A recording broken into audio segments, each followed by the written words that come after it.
Good morning. It's raining here today, and consequently, I'm in the mood to record a podcast rather than go and play golf. Um, this episode is going to be about this guitar, which is a PRS SE NF3, which I bought with my own money from Anderton's shop. Anderton's send automated emails after you've bought something, as many stores do, asking you to review the instrument. I don't usually bother with that unless I want to say that it's spectacularly good or spectacularly bad. And in this case, it is spectacularly good, but I don't know that I can convey that in a textual review on their website or whichever aggregator thing they're using. What I like about it is that there's nothing here in the way of playing the guitar. So I have plenty of other guitars for which the same thing is true, but all of them cost considerably more than this did. And in general, none of them are things you could go and buy for yourself. So that's why I think it's worth my time to tell you about this instrument, because it is something where if you think, actually, I do also would like that in my life, you can go and get one. So what's unique about it is these pickups. I'm not going to do particularly a sound demonstration because I think other people on YouTube have done that okay. What's different about this compared to a lot of other guitars at the same kind of price range is that the volume control and the tone control do what you would hope that they do. So rolling the tone down a bit makes the sound a little bit darker, and rolling it down a lot makes it sound a lot darker. You might think that all tone controls do that, but sadly it's not true. A lot of them have a large zone where nothing happens, and then a very, very narrow zone where everything changes at once. And that's not usable as a guitarist. You want to be able to affect the shape of your sound with a little bit of finesse, right? So I'm going to play the classic open G chord on the neck pickup. That's with the tone all the way up. On 10, this is 9, 6, 4, 2, all the way off.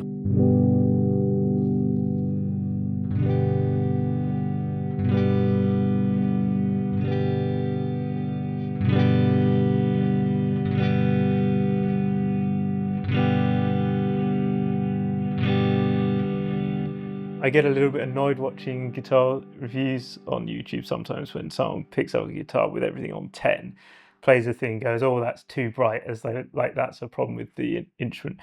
When you've got new strings on a guitar and you've got everything on 10, it should sound too bright. That's the idea you should be aiming for as a guitar designer, so that you can roll the tone off a bit and find where it's the tonality you're looking for. Once you've done that, it's okay to complain, and I would complain if the tone control was ineffective or, doesn't let you find the tone you're looking for. But what you really don't want in a guitar is for it to be just right with everything on 10 and new strings, because the strings are going to get lose that brightness as they age a little bit, and unless you're going to put new strings on every time you play, you want to just be able to fix the brightness by turning the tone control up. So I mean, on this kind of 3 pickup guitar, when you're playing it clean on new strings, you want to be on the neck pickup with the tone rolled down to wherever your taste is and be able to find that, which I can do with this guitar. But I also know as the strings age, I'm going to need to turn that tone control up, and that's fine. That's what it's for. And at some point, I might want to switch to the middle pickup, which is inherently a little bit brighter. And on the day where I find out to get a nice, pleasant, clean tone, I'm on the bridge pickup with the tone on max. that's the day I know I need to get new strings in stock to replace them. Um, so really, that honestly, that's all I want to say about this that you wouldn't already know from other reviews. It is a PRS which has a reputation for excellent quality control, which does not mean that you're going to like them all, but it does mean if you've got one of these and you like it, then you probably would like all of the other NF3s. So that's why I'm moderately happy to recommend to you that you go and buy a PRS SE NF3, because I believe they're all going to be basically the same as this one in what they sound like. The only thing I will add is I did buy this from Anderton's, which is where I usually buy my guitars from in the UK, when I'm in the UK anyway. And I know that Anderton's will do their part of the job properly. So I do not know the situation with PRS, whether PRS are shipping these to Anderton's and part of the deal is Anderton's have to do the setup work locally and then ship it on to me, or if these are factory setup and Anderton's maybe don't even have to open the box before they send it on. I make an unqualified recommendation that you buy a PRS SE NF3 from Anderton's, because I believe the one you would get would be as good as this. If you buy it from somewhere else and it's not great, then maybe that vendor didn't do a good job. I particularly would caution you against buying it from random sellers on Amazon. I bought a bass that way in the pandemic because like all the instruments everywhere else were out of stock. I wasn't by choice. But it was as the factory had shipped it to them, and that manufacturer does. I now know that particular manufacturer does insist that the retailer is meant to do some work, and that work just hadn't been done. And it took me 2 hours, because I already know what I'm doing as a guitar builder. It took me a couple of hours to get it to where I would consider it acceptable for a $500 instrument, and it, you know, needed more work than that to get it to where I really enjoy playing it. I mean, which is to say, it's fine. That instrument's fine now. This is not what I'm talking about. But if you buy an instrument from a not a music store, or a disreputable music store that hasn't done what their part of the deal is, then you're going to get something that is an experience that is less quality than you should be expecting. And if you aren't a luthier, you're not going to know what you need to do to fix it, and you wouldn't have the tools either.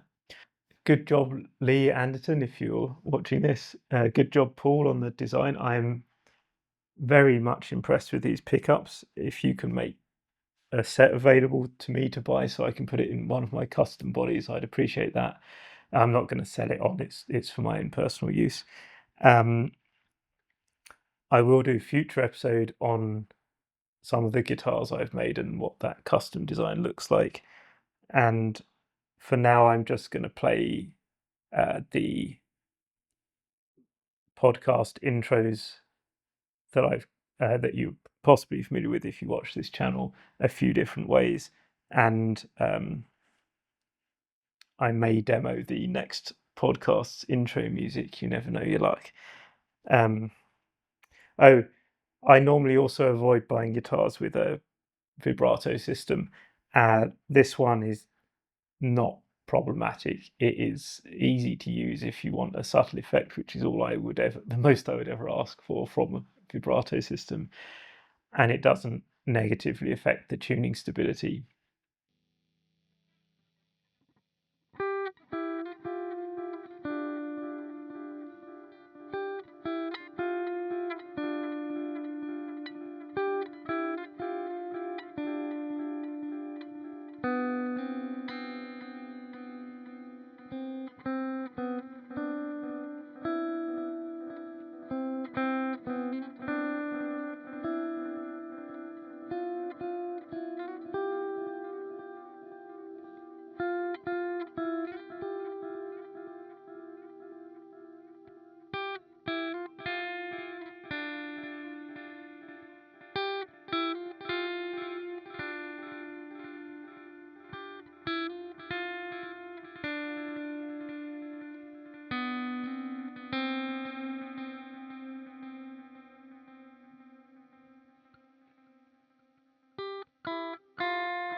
that's not the new tune, that's just me making an error, and I'm leaving that in the video.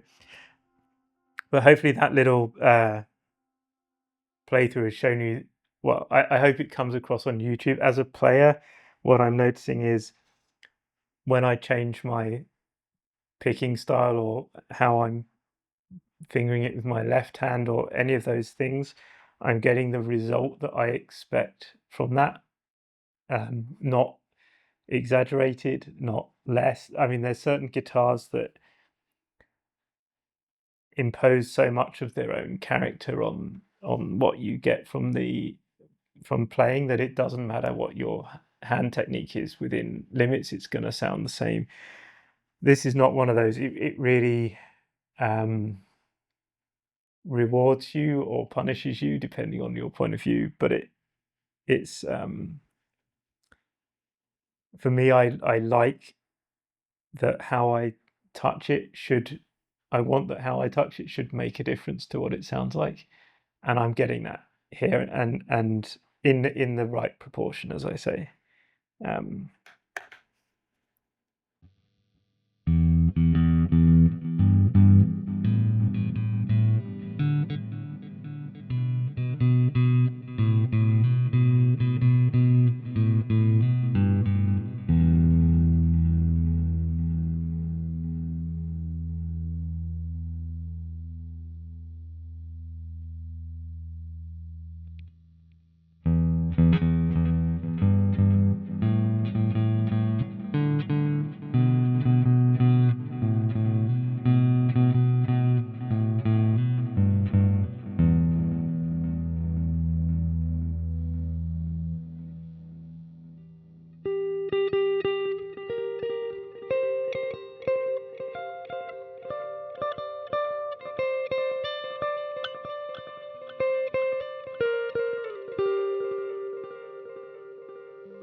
Thank you for watching. Don't worry, there will not be very many more videos of me playing anything. I will just be talking about design and construction of the guitars I've done in the future, and there's no timetable for that. It's whenever I can get around to it.